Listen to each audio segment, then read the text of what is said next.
Hallo Deutsch Studenten. In this tutorial we will cover 6 key verbs called the modal verbs. Okay?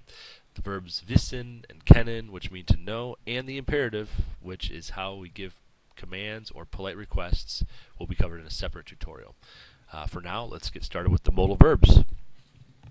In German there are 6 modal verbs, and their function is to modify the meaning of other verbs. Okay?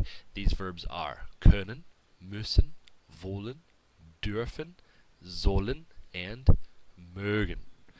Each of them have an irregular conjugation, but once you learn one, you'll see the pattern in conjugating each of them appropriately according to the subject pronoun.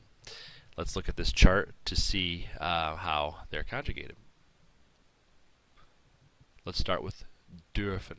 Ich darf, du darfst, sie es darf, wir dürfen, ihr dürft, and sie dürfen. Notice that the first person ich and third person personal pronouns sie and es all have the same conjugation. This goes for all the modal verbs. Next we have können. Ich kann, du kannst, sie es kann. Wir können, ihr könnt, and sie können. Next on the chart is müssen. Ich muss, du musst, sie es muss, wir müssen, ihr müsst, and sie müssen. Moving on, we have sollen.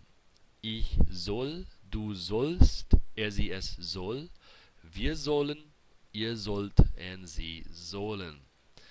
The verb wollen, now notice a slight change compared to sollen. Ich will, du willst, sie es will. Wir wollen, ihr wollt, and sie wollen. And the last modal verb on our chart is mögen.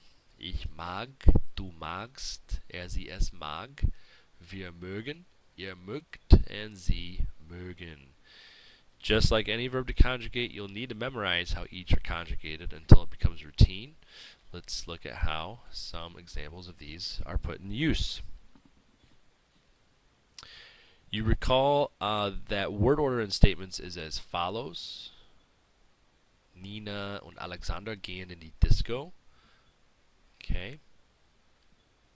So when a modal verb is added, the sentence will appear as follows. Nina und Alexander wollen in die Disco gehen. Okay, the sentence now reads Nina and Alexander want to go to the disco. Notice now that the modal verb is in the second position, our verb 1, while the infinitive verb, modified by the modal verb, is placed at the end of the clause or sentence, is now verb 2. Next slide now shows us some additional examples of modal verb usage. Ich kann gut kochen. Ihr müsst 17 Uhr zu Hause sein. Willst du ins Kino gehen?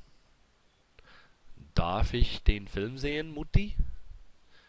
Sie soll ihre Hausaufgaben machen. And last, mögen Sie auch Wein, Frau Ziegler?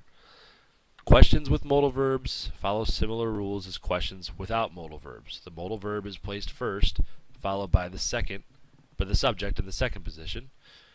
Notice the placement of mutti.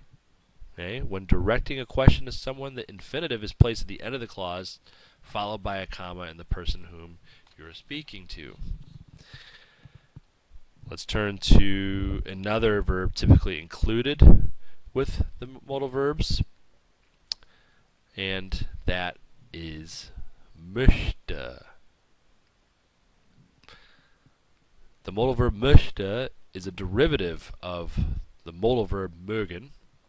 Okay, it means would like versus like or want. It's often used to ask politely for something. See the difference between these 3 sentences. Ich mag Schnitzel. And ich will Schnitzel essen. Okay, so to soften the delivery and ask more politely, you can use the modal verb möchte instead. Ich möchte Schnitzel essen. Okay, note when describing the liking of an activity, it's more common to use the adverb gern versus using mögen, which expresses absolute likes or dislikes. Therefore, ich esse gern Schnitzel would be the appropriate way of expressing you like to eat Schnitzel versus ich mag Schnitzel essen. Okay. Another grammatical aspect to consider is when we want to negate a phrase with modal verbs and the word nicht. Okay. For example, ich kann heute Morgen kommen. Ich kann nicht heute Morgen kommen, sondern heute Nachmittag. Okay. Notice position of nicht is placed before the part of speech that is negated. So by doing so, you're emphasizing you cannot come this morning. If you simply could not come, the sentence would appear as follows. Okay. Ich kann heute Morgen nicht kommen. So something else to consider is that it's not necessary to add the infinitive verb if the meaning of the sentence containing a modal is clear. Okay? For example, ich muss nach Hause. Okay, because in this example we have the prepositional phrase nach Hause. It is implied that you have to go home in this sentence. Okay, so since the distinction is clear, the modal verb may be omitted. Now you can still add the infinitive verb, such as gehen, okay, fahren, or laufen, to be absolutely sure, but it isn't always necessary. Okay. Or another example, we have ich möchte einen Kaffee. In this example, it's implied you would like a coffee, but it's not necessary to include an infinitive verb. So just like the previous instance, ich muss nach Hause, you can also add the infinitive to the phrase ich möchte einen Kaffee. For example, ich möchte einen Kaffee trinken, or haben or bestellen. So I'd like to drink, I'd like to have, or I'd like to order a coffee, etc. And that concludes this tutorial on modal verbs. Have fun and good luck in your exercises with them. Und wie immer, wenn Sie Fragen haben, schreiben Sie mir eine E-Mail. Danke und auf Wiedersehen.